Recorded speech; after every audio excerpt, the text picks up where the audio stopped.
Hello, everyone, and welcome back. Welcome back, me. Welcome back, you. Welcome back, everyone, to this lovely show, which we call the XFFL Show.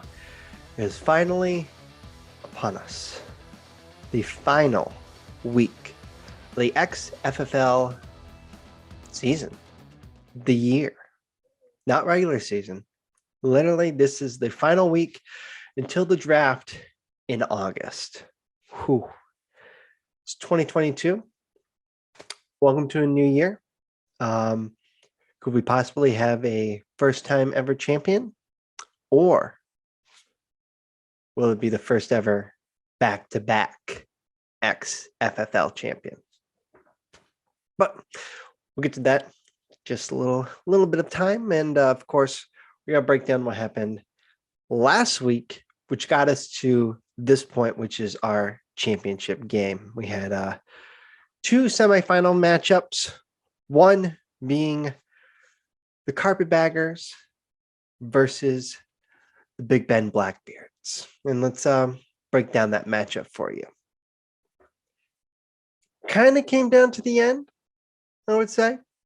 But when it was all said and done, it was the North Carolina Carpetbaggers squeaking by the Big Ben Blackbeards 134.08 to 128.20. Kind of breaking this down a little bit. Aaron Rodgers didn't have the greatest of days, but almost 20 points. Jamar Chase, pretty good day, almost 20 points. I know, kind of same points, but different positions, obviously. One should get much more than 20. Russell Gage was a miss with 5.9. Najee Harris kind of had an okay day with 16. Jeff Wilson Jr. being slotted in with 14.7 due to Austin Eckler not being able to play. And then another notable, Alexander Madison, 16 points. In the Dallas defense, what a surprise. 24 points on the day.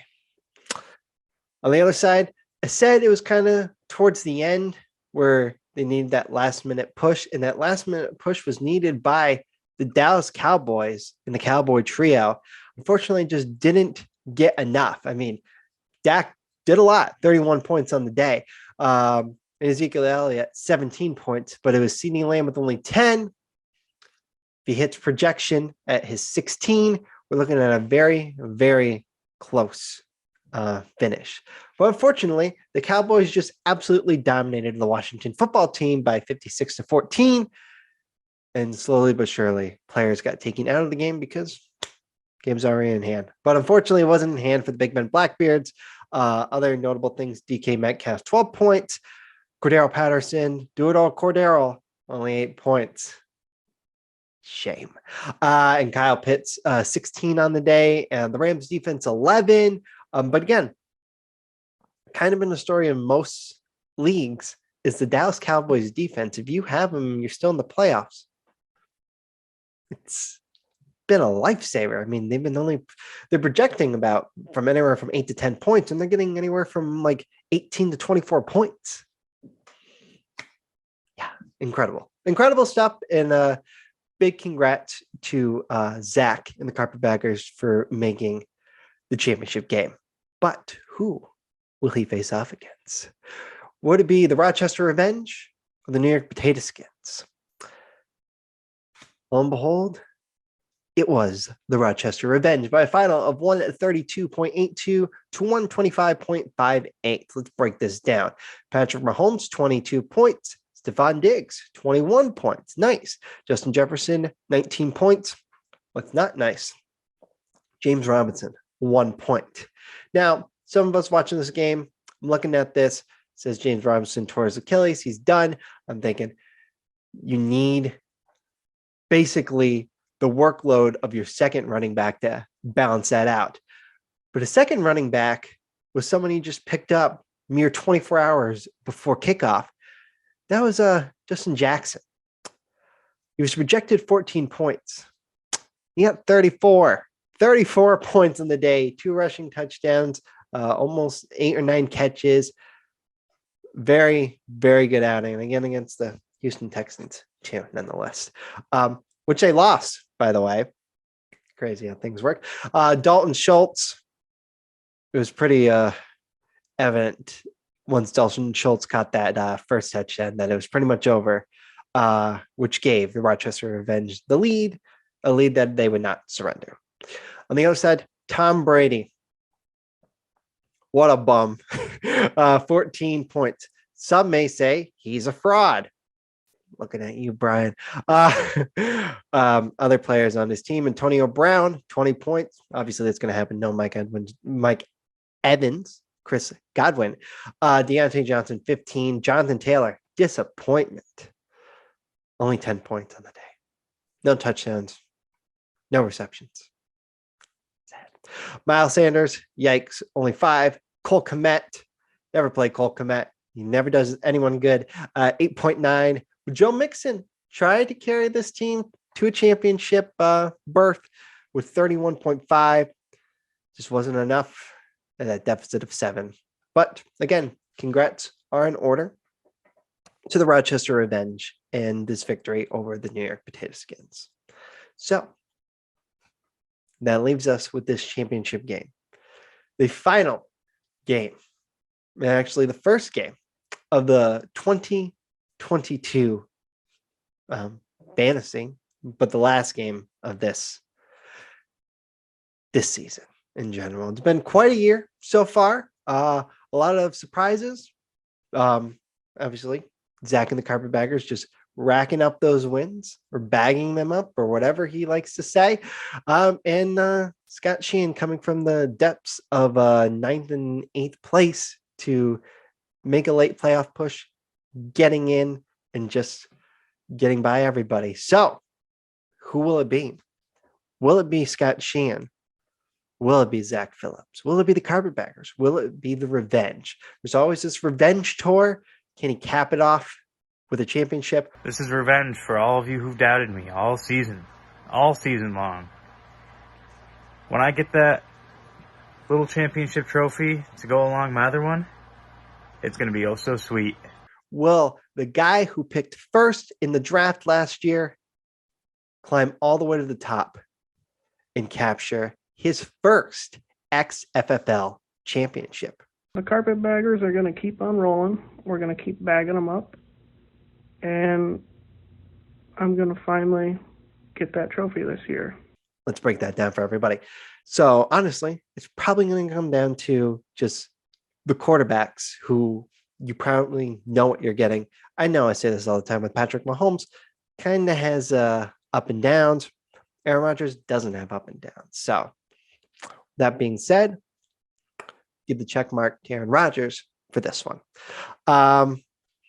Running backs in general, I'm going to give the check mark again to the Carpetbaggers. Austin Eckler is a top 5 running back. Najee Harris is a top 10 running back, at least for fantasy points wise. On the other side, Devin Singletary has not done really much of anything for that matter. Past couple of weeks, yes, but there are times where it's just kind of been bad. And then Ramondre Stevenson can have really, really good games, but as we know, it can also be just really, really bad. He hasn't cracked double digits since week 10 against the Browns, where he had 27 points. I believe Damien Harris was not part of that game. So, check mark again. Carpetbaggers. Wide receivers, flipping the script. Rochester Revenge. Obviously, Stephon Diggs, he's going to get you points. Justin Jefferson, even though I'm knocking him, he's still going to get you at least 10, 11 points on that. Jacoby Myers, you don't know. Jamar Chase, you don't know. Looking at the flex, Elijah Mitchell should be good. He is questionable. And breaking that down, it's a knee problem. But what the plot twist in all this is, if he cannot go, Jeff Wilson Jr. is sitting on the Carpetbaggers bench. So either a San Francisco running back or Tyler Lockett. And Tyler Lockett is the definition of boom or bust. He literally can go for 30 or he can go for 3. Last week, had 6. Week before that, didn't play. Week before that, 27, 19, 12, 15, 4. It's literally, I don't know what you're going to get. But they do run the rock a lot.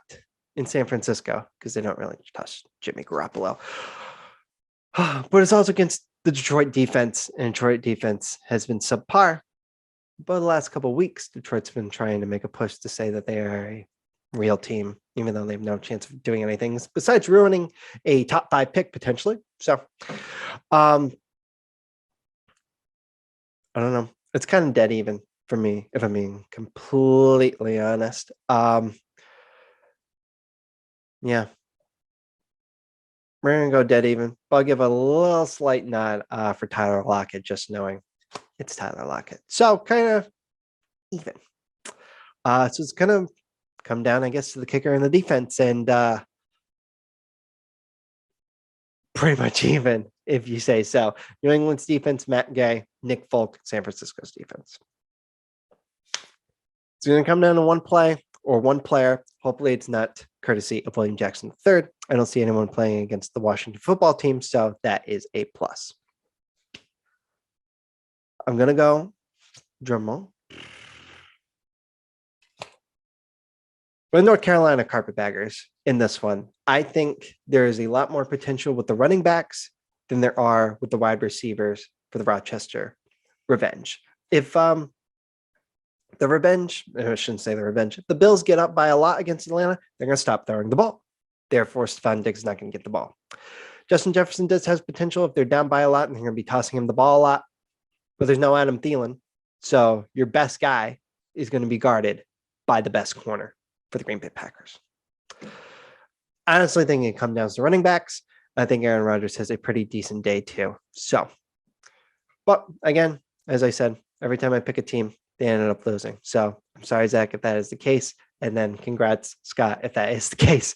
But couldn't have asked for a better championship game unless I was in it, but I wasn't going for it. So that's here nor there. So again, I want to thank you all for a fantastic year of the XFFL, the XFFL show. I appreciate you guys just coming on the show at random times of the day and night and just me peppering you with questions and then sometimes getting all the love and support. Other times just everyone cutthroat and going after everybody, which I love.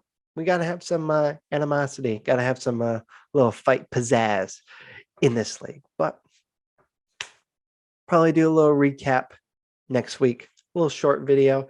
And then we wait till August and we're drafting again. And I will have the first pick. It will be glorious. But again, thank you for tuning in. I appreciate it very much. And it's Sunday. Enjoy, watch some football, and go Revenge, go Carpetbaggers. May the best man win.